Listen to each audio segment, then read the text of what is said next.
history of arcade gaming machines.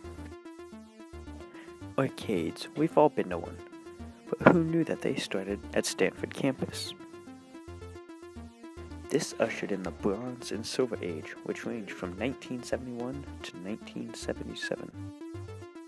Arcade games being sold started with the game Computer Space in 1971. The most common arcade game was released in 1972 by the name of Pong. Breakout, which was released in 1976 by Atari, paved the way for many more clones to come. After the Bronze and Silver Age came the Gold Age, which ranged from 1978 to 1986. The Gold Age started out with the game Space Invaders, released in 1978, which created the basis for nearly all shooter games. Then came Atari's best-selling arcade game, Asteroids, in 1979.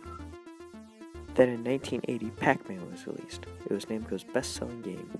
It established the first gaming mascot and is credited with opening gaming to the female audiences. Then in 1981, Donkey Kong was released by Nintendo. This was one of the first platforming games to be introduced. It introduced the popular character known today as Mario, but originally as Jumpman. It was also one of the first games to have a coherent storyline. Then, in 1982, came Pole Position, one of the most popular racing games to ever be created. It was the first game to use a 16-bit computer.